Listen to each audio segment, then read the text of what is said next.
রাজ্যের সমস্ত বুথেই নজর তৃণমূল কংগ্রেসের 26-এর টার্গেটে নয়া ফর্মুলা তৃণমূল কংগ্রেসের। আরো ডিটেলে জানাবো আপনাদের। আবির রয়েছে আমার সঙ্গে।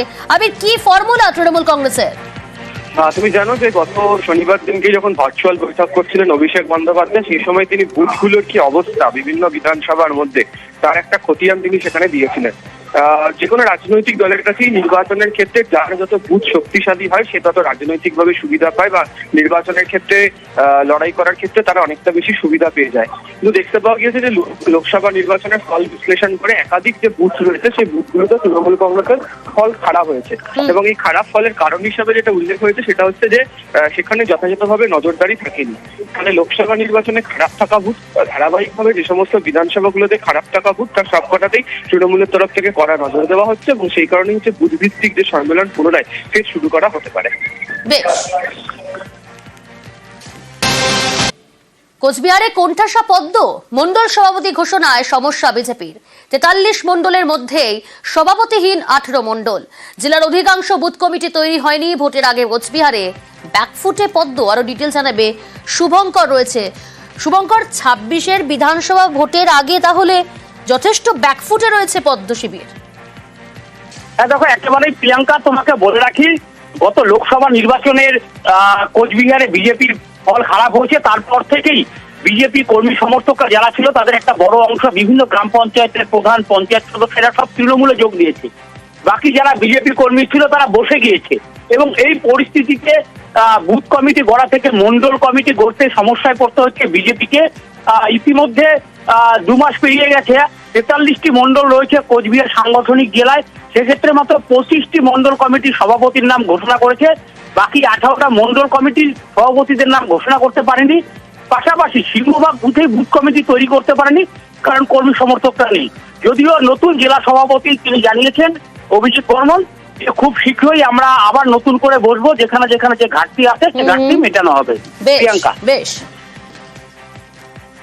যেহেতু সাংগঠনিক কাজ আমাদের দীর্ঘদিন ধরেই চলছে, যে আমাদের মেম্বারশিপের কাজ হয়ে গেল। মেম্বারশিপের কাজ হওয়ার পরে আমাদের মন্ডল সভাপতি 25 জন অলরেডি হয়ে গেছে, 18 জন বাকি আছে। এখন জেলা প্রেসিডেন্ট ঘোষণা হয়ে গেছে। এখন আমরা যতটা পারি তাড়াতাড়ি আমরা সাংগঠনিক আমাদের যে মন্ডল যেগুলো বাকি আছে সেই মন্ডলগুলো আমরা ঘোষণা করে কমিটি তৈরি করার প্রয়াস আমরা চালাবো। চোরা শিকারীদের দৌরাত্ম্য পূর্ব মেদিনীপুরের রামনগরে দৌরাত্ম্য একেবারে প্রকাশ্যে। এআর গান নিয়ে পাখি শিকার করতে গ্রামে পরিযায়ী পাখি মারতে বাধা দেন গ্রামবাসীরা। तू पाखी मारताय आबर रास्ता तू रास्ता पाखी मारा अधिकार ଅଛି তোর हात उठाय नाही मु हात उठाय नाही तू पाखी मारताय सुगाने पाखी मारताय सुगाने देखिबा मारिब मारिब कर कर তোর তোর ঘর গেডি হ্যাঁ ঠিক আছে ঠিক আছে মই এখন দউছি থানা করো। টেলিফোনে রয়েছে প্রতিনিধি পঙ্কজ। পঙ্কজ, একদিকে বেআইনি কাজ করছে, তারপরে আবার হুমকি, আবার মারধরের অভিযোগ তাদের বিরুদ্ধে। কি ব্যবস্থা নিয়েছে প্রশাসন? একেবারে প্রিয়াঙ্কা, তোমাকে জানিয়ে রাখি, একে দীঘার সমুদ্র সৈকত যেখানে তীরবর্তী এলাকা, এই পুরুষোত্তমপুর গ্রাম এলাকায় বিভিন্ন ধরনের সেখানে পরিযায়ী পাখি এসে থাকে। সেক্ষেত্রে আজকে কি হয়েছে, সেই সব পরিযায়ী পাখি যে সমস্ত এলাকায় বসে থাকে সেই সমস্ত এলাকায় চোরা শিকারীরা বাইকে করে এসে ইয়ার গানের শিকার করছিলেন। এই সময় এলাকার স্থানীয় বাসিন্দারা তারা বাধা দিলে কিন্তু হুমকির মুখে পড়তে হয় এবং তাদেরকে মারধর করার এবং অভিযোগ উঠি। সেক্ষেত্রে স্থানীয় বাসিন্দারা তারা কিন্তু রামনগর থানায় মৌখিকভাবে জানিয়েছেন। তবে পুলিশ ওই সমস্ত ব্যক্তিরা যারা এয়ার গান নিয়ে শিকার করছে তাদেরকে চিহ্নিত করে তাদের খোঁজে তল্লাশি চালাচ্ছেন এলাকায়। তবে এখনো পর্যন্ত কাউকে কোনো ধরার ব্যবস্থা করেনি পুলিশ। তবে এখনো পর্যন্ত যেখানে তদন্ত শুরু করছেন পুলিশ, তবে পুরো বিষয়টা নিয়ে কিন্তু এলাকার বাসিন্দারা ক্ষোভে ফুঁসছেন, যেখানে এই পরিযায়ী পাখি, বিভিন্ন রকমের পরিযায়ী পাখি এসে তাদের এই সমস্ত যে সমুদ্র তীরবর্তী গ্রামগুলিতে কিন্তু থাকে। এই ক্ষেত্রে যে চোরা শিকারীরা দিনের পর দিন শিকার করছে, তারা কিন্তু তাদের বাধা দিতে গেলে পাল্টা তারা হুমকির মুখে পড়তে হলো গ্রামবাসীদেরকে। এই নিয়ে যথেষ্ট এলাকায় চাঞ্চল্য হচ্ছে। ছেলে পাখি মারছে, আমি তাদেরকে প্রথমে জিজ্ঞেস করি পাখি মারা তো জানানো অন্যায়, তোমরা পাখি মারছো কেন? তখন তারা অশ্রাব্য ভাষায় আমাকে যেভাবে গালাগালি করে। তারপরে আমি যখন বললাম যে দেখো তোমাদের এইভাবে কানুনের কোনো রাইট নাই, আমি এই কথা আমি থানায় জানাবো, তখন তারা নেমে আমাকে মারামারি করে এবং যাওয়ার সময় আমাকে বন্দুকের নল দিয়ে আমাকে পিটিয়েও দিয়ে দেয়।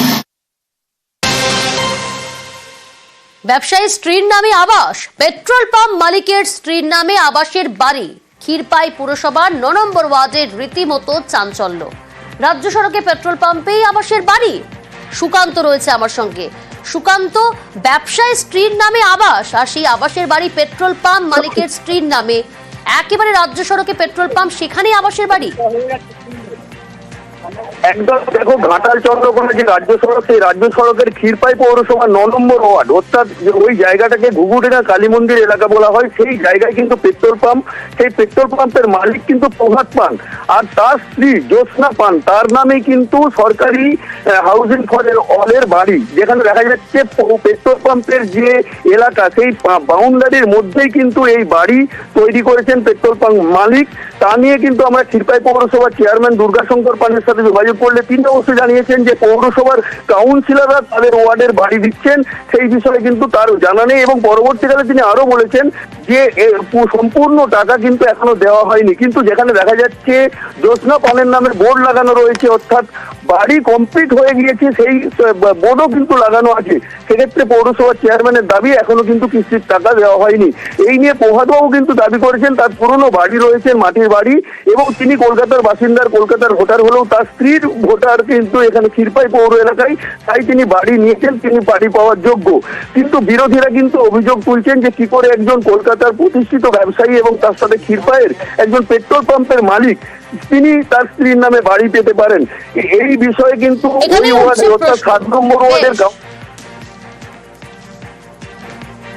ক্ষীরপাই যে পেট্রোল পাম্প, এই তো আপনার না, আমার না, এটা সিসি পাম্প, আমি একটা পার্সেন্টেজের মালিক। এর সাথেই আপনার একটা আবাস যোজনা বা মানে হাউজিং ফর অলের বাড়ি হয়েছে, যেটা আপনার স্ত্রীর নামে। যেটা স্ত্রীর নামে, সেটা স্ত্রীর নামে ছোট একটুকু জায়গা আমি তাকে ডোনেট করি। আমার যেহেতু বাড়ি মাটির বাড়ি ছিল, বর্তমানে তাও নেই, আমি বোনের বাড়িতে থাকি, সেহেতু আমার স্ত্রী এখানে একটা আবাস যোজনার বাড়ি পেয়েছে। অনেকে বলছে চেয়ারম্যানের ঘনিষ্ঠতার ফলেই পেয়েছে। হ্যাঁ, চেয়ারম্যানের ঘনিষ্ঠতা এটা সবাই জানে, আমার ব্লাড রিলেশন, কিন্তু চেয়ারম্যান কোনোদিনও আমাকে ঘর দেয়নি, দিয়েছে কাউন্সিলররা, অনেক ফসামত করে পেয়েছি। খোঁজ নিয়ে জানলাম যে 9 নম্বর ওয়ার্ড থেকে ওর ওই বাড়ি বরাদ্দ হয়েছে। ওর নিজস্ব পুরনো বাড়ি আছে এবং মাটির বাড়ি, সেই বাড়িটাকে ও সংস্কার করবে বলে তখন আপিল করেছিল ওই ওয়ার্ডে। পরবর্তীকালে সেই ওয়ার্ড ওকে একটা বাড়ি অ্যালট করে, সেই মতোভাবেই ওকে দেয়া হয়। এবং টাইম টু টাইম আমাদের যা নিয়ম যে ধাপে ধাপে বাড়ি হবে, সেইভাবেই বাড়িটা তৈরি করেছে। কিন্তু বাড়ি তো কমপ্লিট হয়ে গিয়েছে, কারণ হাউজিং ফর অলের বোর্ড পর্যন্ত লাগানো হয়েছে, কিন্তু সব টাকা এখনো পাইনি, মানে টাকাটা বাকি রেখেছেন ওই কারণে। কারণ আমরা বলেছি যে আমরা আর একটু খোঁজ খবর নেবো। আমরা যেটা জানতাম পুরনো বাড়ি ওর আছে এবং পরিত্যক্ত বাড়ি, বাড়িটি ভগ্নদশা, সেইভাবেই ওটা দেওয়া হয়েছে। আমি জ্যোৎস্না পানের নামে কোনো বাড়ি দিইনি। ওয়ার্ডে আপনি কাউন্সিলর হয়ে কিছু জানেন না, আমি কাউন্সিলর হয়ে আমি কোনো বাড়িও দিইনি ওকে, আর আমি জানিও না, আমার লিস্টে কোনো জ্যোৎস্না পানের নামে বাড়ি নেই। প্রভাত পান বা জ্যোৎস্না পান ওনার ক্ষীরপাই থাকেন? থাকে, আসে, থাকে, 7 নম্বরের ওয়ার্ডেও ওর বাড়ি আছে, থাকে, আসে।